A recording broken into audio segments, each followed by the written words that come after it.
Oh, yay! If you didn't get the newsletter, the shop update is live. It actually went live last night, very late, but it's there. Yay! So excited. So it's been a while since I've had a shop. I had a shop a while back, and um, I wanted the focus to be more on fiber art because I was making a lot of yarn, which is great, but it wasn't. Um, I was spending a lot more time making that and not the fiber art. So what I've done is these are all supplies that if you guys don't buy them, then I will turn around and probably use it in my work at some point. And I'll continue to add stuff to the shop in that way. Um so anyway, yeah, and I finally was in a place where I could do that. And this is actually the first time um that I really have focused on a shop that had some of my work in it. So it's also a place that I just want to put my work up once I get it done and work on doing series, cuz it's one thing to do like an individual bit of art, but it's another thing when you explore an idea deeply and come up with a body of work. And I mean, that's how artists get stuff in galleries and stuff. It's not just a one-off type of thing. It's usually you work towards a cohesive collection, and that's what I've been working on. So, anyway, so I wanted to flash you guys some of the stuff that's in the stash. But I'm going to start with some actual pieces. Um, and it's interesting because my style kind of has evolved a little bit, or it's just changed. But I keep going back to bits of the old stuff. I mean, this is some an older piece, and it's for sale up in the shop. And I love the bright colors of this, but I've been moving away from that a little bit. I mean, some of my pieces will have like a pop of bright color. I love doing a pop of bright color, but for the most part, I um I stick to some neutrals cuz I love the look of like neutral art yarns, neutral handspun and stuff like that. Um and I like working with it. I like spinning in the grease. Um especially for finer yarns. I haven't tried lock spun in the grease. And it kind of makes sense that I would do that, but for whatever reason I haven't. So anyway, that'll be coming. But so this is one of the pieces that's in the shop. But this is more like what I've been doing. A little more earthy tones. It seems like for whatever reason, whenever I dye stuff, it feels like my yarn becomes bluesy greens or greensy blues. I don't know why that is. Wait, I'm going to refresh this page because um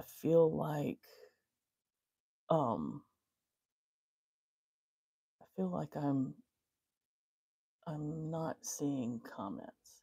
Wait, okay. Let me try this again. Here we go. There we go. All right. So, yeah, I can see comments. Anyway, but yeah, this is closer to what I've been doing lately. And I'm working on some finer, weave as far as like look playing with some open space lacy type of stuff, using some more traditional weaving yarns, but then playing that against some textures and playing with some, different techniques.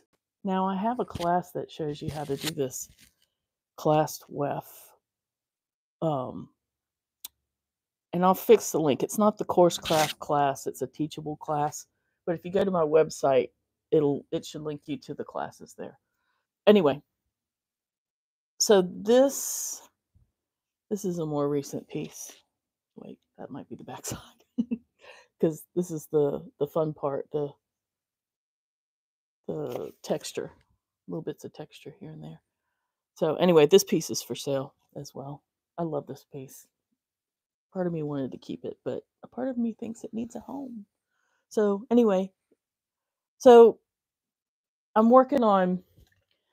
I've got a small body of work there, and there's a few more pieces for me to throw up there. I'm working with some other shapes that are not just wraps and scarves.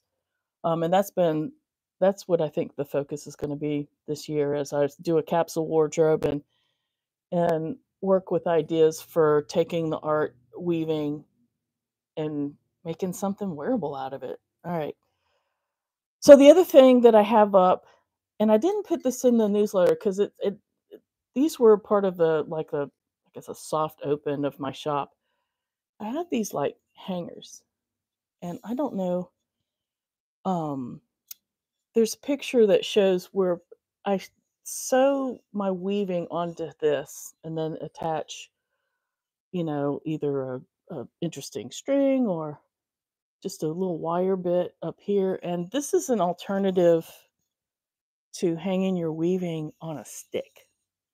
So is this little flat tile that lays against the wall. Um, anyway, so I have a bunch of these as well. And I really like coordinating these with whatever I've been weaving. So it just adds a nice texture. It goes well with the weaving overall. I also have these looms, and you might look at these and think, "Oh, what is this?" What you do is you warp. I have these holes cut out. Ooh, I have these holes cut out here, so you thread it up, and I have a video linked in the description where you can thread up, you can warp up these little spaces, and then you take your little bits of yarn and you do like a circular weaving.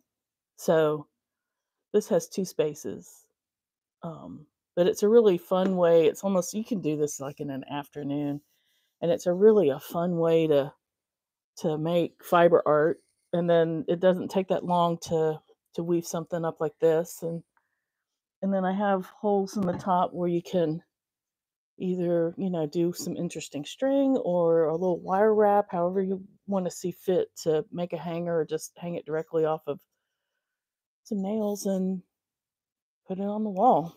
So I've got several of those. Um, and and I'll be adding to that collection as I get back into the clay studio. Um, and I also have art journals.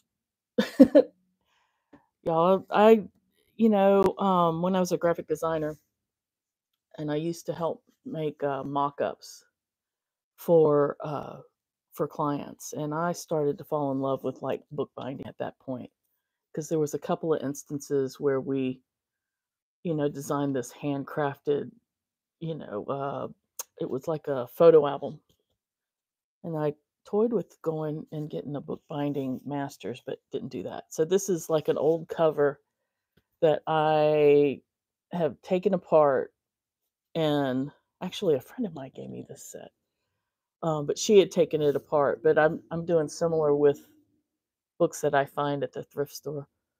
Interesting covers, old covers, funny covers. Anyway, and then I'll get like this is just like a mixed media sketch paper. It's not good for like super heavy paint or really wet watercolor, but like some light watercolor washes or ink or pastel collage. This is great little mixed media paper in this. And then I have some smaller little pocket size books. And these have like the double covers. And this has that same mixed media paper in it in this fun size. So I've got several of those. Um, and then I have yarn. Yeah.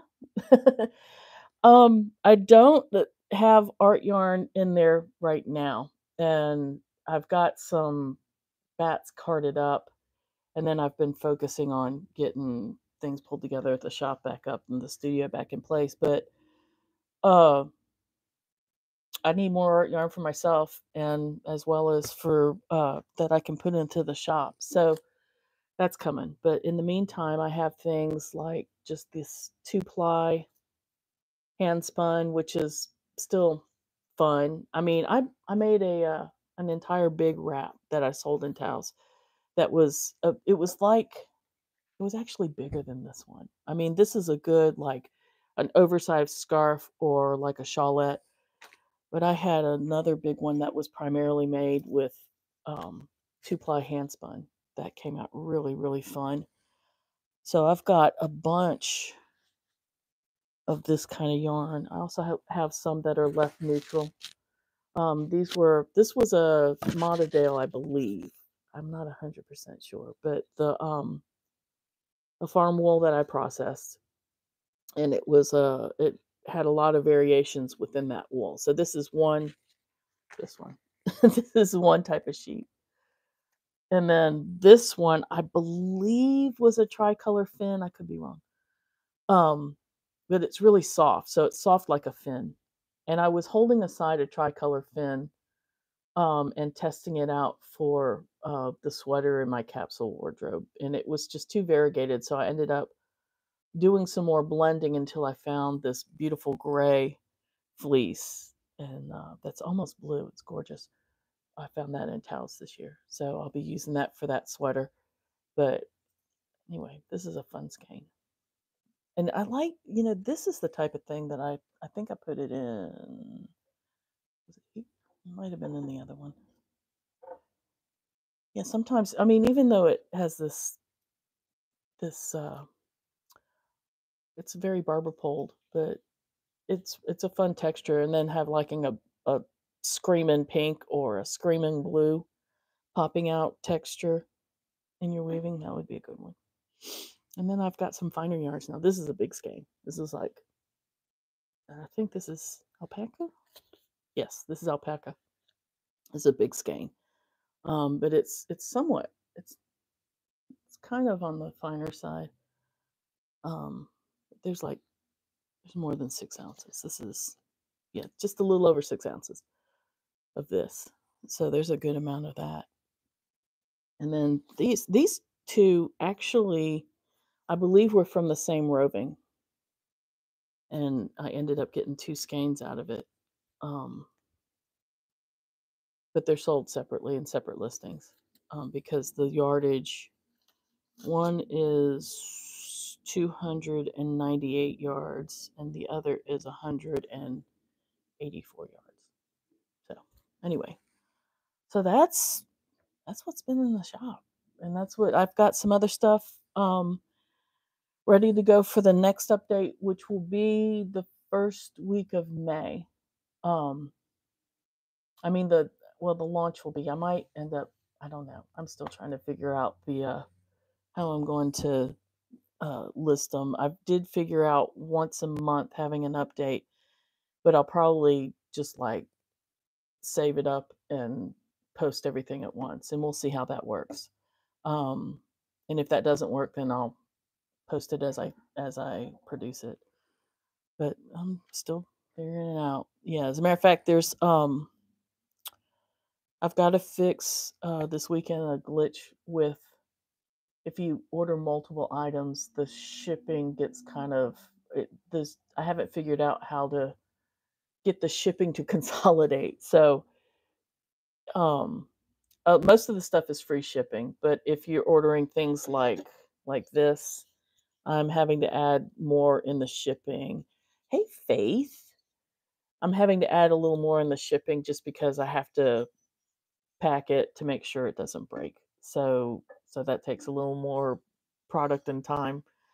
Um, but anyway, if it looks like it's charging a ridiculous amount, like I think today somebody had ordered some buttons and the shipping stacked up and it was just insane for a small package of buttons. So I'm keeping my eye on that, and I will send out an email if if it looks like you're I'm gonna have to figure out a refund until I can get it hammered out this weekend. So that's what's going on.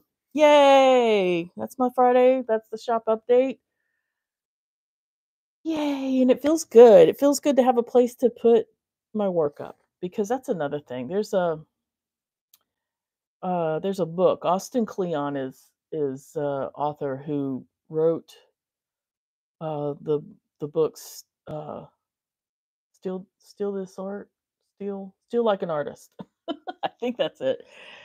Um, he also wrote one on sharing your work, and I know that there's a lot of hesitation to put yourself out there, and I know I did. I mean, even if I was on YouTube sharing a bunch of stuff, I mean, putting my actual woven pieces out there, I kind of hesitated to do. So now I'm at it.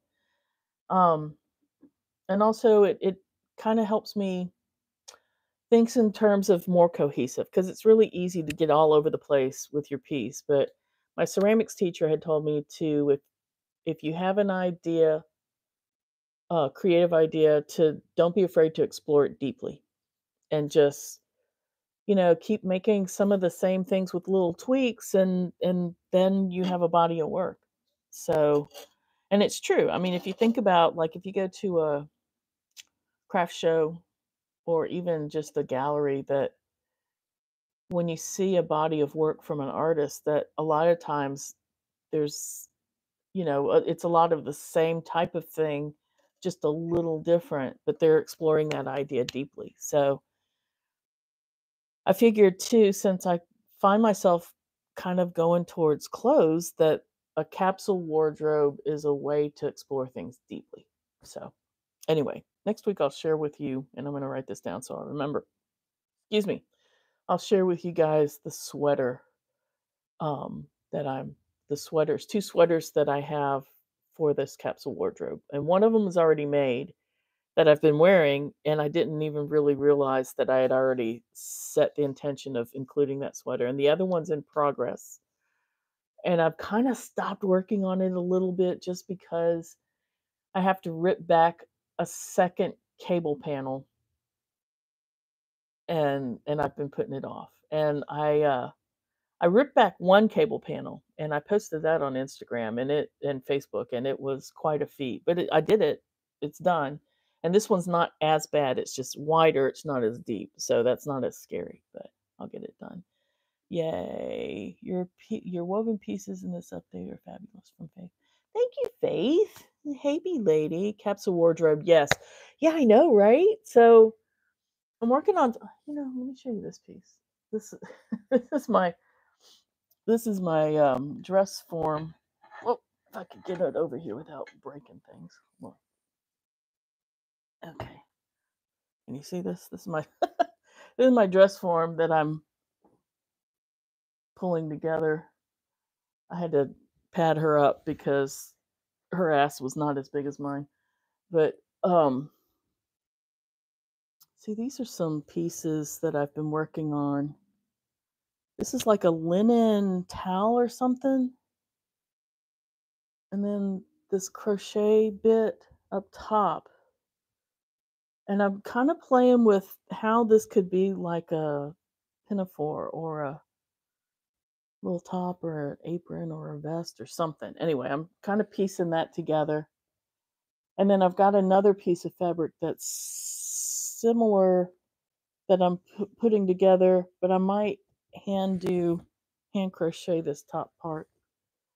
Anyway, so that's one of the pieces I'm working on with the upcycled textiles. And that's another thing too. I have upcycled textiles to put in the shop. Um, Stuff that I found at the thrift store, that beautiful stuff, like some Indian fabric and stuff like that. It's just yeah, I got to figure out. I have to measure the yardage and figure out the content, the fiber content, because I'm not so sure. Thank you, bee lady. It's yeah, I'm excited about this. Of course, there's more to add to it, so we'll see what happens. And I've got a huge stash of linens like this that I've been collecting for years, and doilies and stuff. So we'll see. So that, along with some hand dyed fabric, and then I mean, I hate to say it, but over dyeing this. I know it's so pretty as is, and a part of me doesn't want to do it, but a part of me also doesn't want it. I want it to be grungier. Somebody was writing that I was reading on on a Facebook group um, about log and look, and they said there's two schools of thought for the log and look, and one's more like geometric, funky shapes, and another one's more ruffly. And I fall somewhere in between. I like the ruffles, but too many ruffles and too much lace tends to get um, a bit much, especially because I'm short and have like and have big hips. Overdye seeing more you than the white linen woman. Yeah, I know. Well, and here's the thing is that, if I'm wearing white or off white, rest assured I'm going to get something on it. It would be it coffee or salsa. It's, you know, or just general schmutz. So, yeah, no. Yeah, I need overdye, and specifically like the rusty crusty kind of overdye to, and I'm thinking in terms of India Flint, and I don't know if you guys are familiar with India Flint. I will put a link in the comments um to her stuff, and she does eco dyeing. And so her stuff has this kind of rusty, grungy, apocalyptic look to it, um, in a really cool way. But I mean, she's also in Australia, so you know, she has access to beautiful branches and leaves of eucalyptus, and I live in the suburbs where it's Bradford pears and holly. So it's like I don't know if that's gonna die, rusty crusty. But anyway, so I use just regular like Procyon dye and see what I can come up with. Kind of like those patches I shared with you the last time. So we'll see. Yeah, I think it'll be adding some more color would be better. Especially too, if I'm doing more of this kind of neutrally woven stuff with little pops of color, it seems like that would look better against like, you know, I mean it looks better against a more solidy or even mottled color of linen, right? Love the look of Odo dye it makes. Uh, yes, definitely, definitely more of a personal statement for sure. And I just like dyeing. I mean, and it just, the fabric, it just, it's like a little treasure each time you rinse it out and just kind of let fate decide, how it's going to dye. You can control it to somewhat, but I think if you try to control it too much, you're going to come out disappointed. But if you kind of go in with a loose idea, then usually you end up with something awesome, And if not, if it's not quite awesome, then it just means it needs to hit the dye bath again. And usually, if I had something come out of the dye bath and it was like hitting the dye bath again was a great way. Hey, Deborah, it's good to see you. I'm glad you were able to join me on the live feed. Yay! Deborah sent me pictures of her grandbabies and they are so cute. Yay! I'm glad you joined me. So anyway, yeah. So overdying, like I said, if it's not great, then overdye it again. I mean, and it'll usually add a little more depth. It seems like too, um even if I'm going for like a certain color, that sometimes building that color in the fabric one layer at a time adds some kind of effect. And I know that people know this about yarn because I know that people have talked about it when they dyed yarn, that rather than mixing the dyes in the cup before you put it in the bath and let the dye before you put it in the bath and then put your garment in, I mean that'll give you a more of a solid color.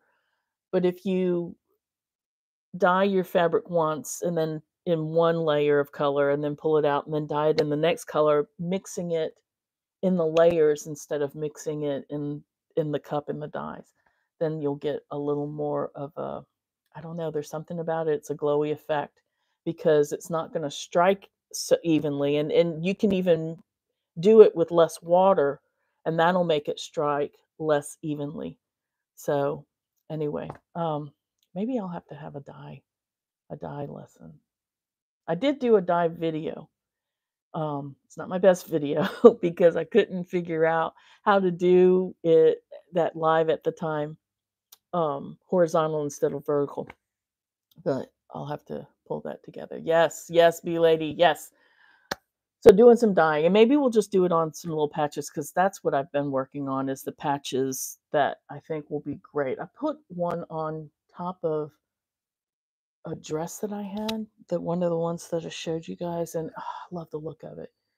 Um, so I'll keep you posted on that stuff. The patches are a great way for me to kind of ease into the general mixed media feel for the fabrics. I watched that video. I can't wait to try the canning method. Yeah, because all it is with the canning method of dyeing, it's like tiny little dye pots. So, if you've got I've got a canner that I got probably at Target or Walmart or somewhere, a big stainless steel canner, and it has the rack, and the rack holds 7 jars. Well, that's 7 mini dye pots, and I can cram 4 ounces of fiber in each jar, be it yarn or fiber. So that gives you a pound and 3/4 of stuff. So you can so you can have like a lot of little dye pots to try the different colors. Because otherwise, I know that some studios will have or guilds will have dye days, and it's like bigger pots. But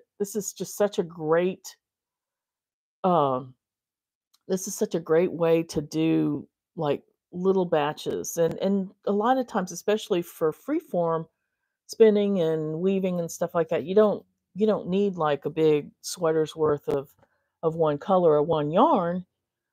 You just need little bits to, piece together a fiber collage, or, however you're doing your freeform. So that's a great way to test little bits. And a lot of times too with the jars, you can shove in uh with the wool and the yarn, you can shove in different textures and different fibers, and then get it. It's just great. Yeah. But I tell you, I want to say the last batch of dyeing that I did in the jars, the 7 jars, and there were 7-quart jars. So 7-quart jars gave me a laundry basket full of wool dyed. And I've been spinning off of that for months.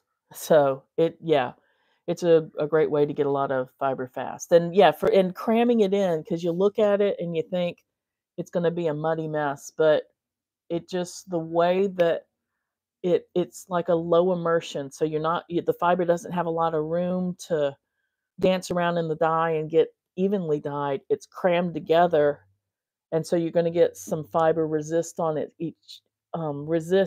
against each other, against the dye, as well as just the way that the water's trickling through, depending on how much soda, or I guess with wool it's not soda ash, it's citric acid, the mordant, um, helps it strike the fiber in that space.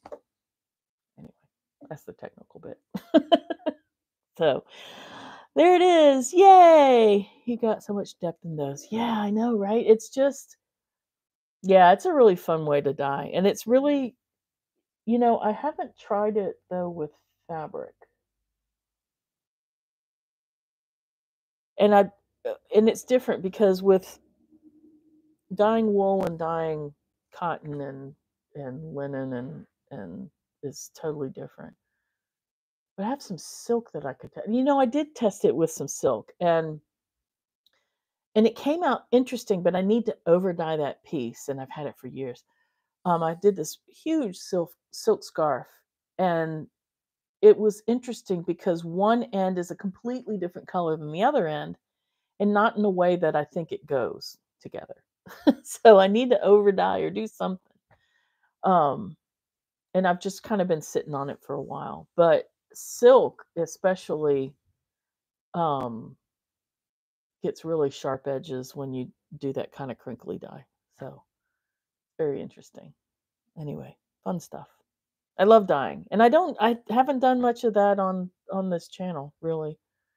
And it's I think it mainly because one, since I've been here, I haven't really had a great place to dye, but now I kind of do because um I didn't have garage space before because we had to have the garage space for parking, but now that Bruce isn't here, um I have garage space. So so that's not a bad thing. I can so I was able that's where I did that ice dyeing for those patches. So maybe I can get set up in there and we can do some dye demos because it is fun. And there's a lot of like really easy ways to do things. I think sometimes um the technical part of the dyeing uh kind of makes my eyes cross. I mean, I don't want my I don't want my fiber art to be like math. And it is. I mean, your knitting's kind of like math and calculating warp is, but yeah, dyeing, all the measuring and the chemistry part of it, I just feel like I found, I guess when I learned how to dye, especially that jar method from this this fiber artist, she was a knitter. She did a lot of knitting and hand spinning, and she had a farm up in just north of Asheville, and she had a class, and she taught just these dyeing techniques that were just from the hip. I mean, we weren't like measuring things with a gram scale. We were just kind of doing it. And it was great. It worked out fine. And that's actually when I was dyeing my yarn business. I mean, that's one thing where I was hard pressed to repeat colorways. I did it somewhat, but it was always with the caveat that they were going to be different. I mean, because it's, I don't know, it's just more fun when you let go of some of the results and just kind of are open to what you get. So, anyway, so enough about that. Go check out the shop. If you have any questions about anything, give me a holler. And if you can, join me tonight at 10 p.m. I'm doing another live cast because I have been doing that 30-day art journal challenge, and I didn't want to do it this morning because I knew I was coming at noon. I bought some of the fiber reactive dyes by mistake. They're for fabric rather than fibers. Faith, the fiber reactive dyes is more for like cotton and linen. So instead of it's for plant fibers as opposed to animal fibers. So you could do yarn and you can do fabric, but it just would be like rayon, linen, cotton. I think you can do silk, and silk kind of straddles the fence between fiber reactive dyes and acid dyes. So you can do that. I actually have dyed wool with fiber reactive dyes at some point, and I mean, you can't predict what the colors are, but they will work. You would just do it, use it like you would um, your your wool dyes with the citric acid or vinegar. It's just the colors are going to be different. Like the brown that I had in the fiber reactive dye was when I dyed wool with it, it turned more of a red, like a reddish with a little bit of brown. So the colors will shift, but you could use it. I mean, it's just going to be different. Um, but those dyes are more predictable when you do use it with like cotton or linen or yeah, anything like that. So hope that helps. I was saying about oh yes, the 30-day art journal challenge. So I've been getting up and sure thing. So I've been getting up and art journaling in the morning over coffee. And this was a challenge I needed for myself because I kind of got out of the habit of getting connected with my art journal.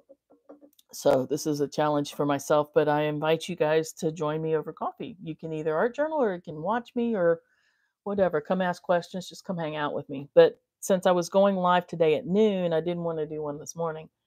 So instead, I'm going to do one late tonight at 10 o'clock. Um, and that's for us night owls.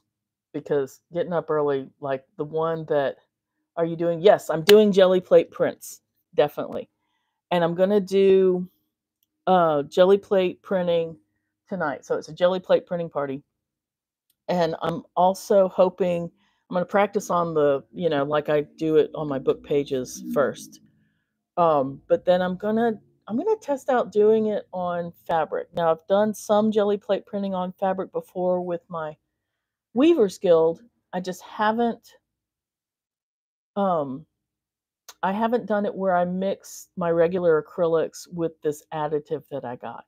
So I'm going to test that out. And I'll just be testing out the printing part, but I'll let you know how they wash up. So anyway, and the hope is to take some of those textures and mixture them with some of the patches. Also too, I want to test how those patches, how that fabric handles the dye. I mean, cuz technically it wouldn't dye over the acrylic paint part. So we'll see. Anyway, that's what's going to happen today at 10. Otherwise, I'm usually art journaling for I want I started to say 15 minutes, but that's not enough time because 30 minutes fly by and it feels like I hadn't been on for very long. So I'll be art journaling um, throughout the month of April. I think in the morning, unless I decide that late at night's better. So, but for now, in the morning, except for tonight, where I'm having a jelly plate printing party because it's Friday. So, anyway, all right, you guys, thanks for joining me, and have a good weekend. And I will see some of you guys tonight, and some of you guys in the morning. So, talk to you later. Bye.